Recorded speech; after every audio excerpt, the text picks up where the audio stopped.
পয়লা বৈশাখ বলে শুধু নতুন জামা নিজেরা পরলে তো হবে না, বাড়িটাকেও একটু সুন্দর করে গোছাতে হবে। তাই কাকিমার দেওয়া নাইট স্যুটটা যেমন নিজে পরে নিয়েছিলাম, ঠিক তেমনই মায়ের দেওয়া এই চাদরটা আজ বিছানায় পেতে নিয়েছিলাম। কেমন লাগছে চাদরটা তোমরা সবাই অবশ্যই কমেন্ট করে জানাবে। কিন্তু সাদা জিনিসের প্রতি আমার বরাবরই একটু বেশিই লোভ। আমার খুব ভালো লাগে সাদা চাদর, সাদা জামা কাপড়। তাই আমি ঠিকই করে রেখেছিলাম পয়লা বৈশাখের দিনে এই নতুন সাদা চাদরটা বিছিয়ে নেব। কেমন লাগছে তোমরা অবশ্যই জানিও।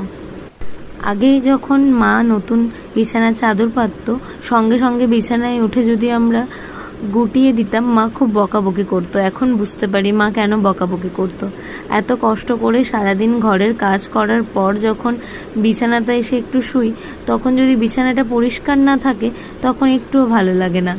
তাই মায়ের ওই বকাগুলো আজ খুব মনে পড়লেও বুঝতে পারি মা কেন অমন বলতো।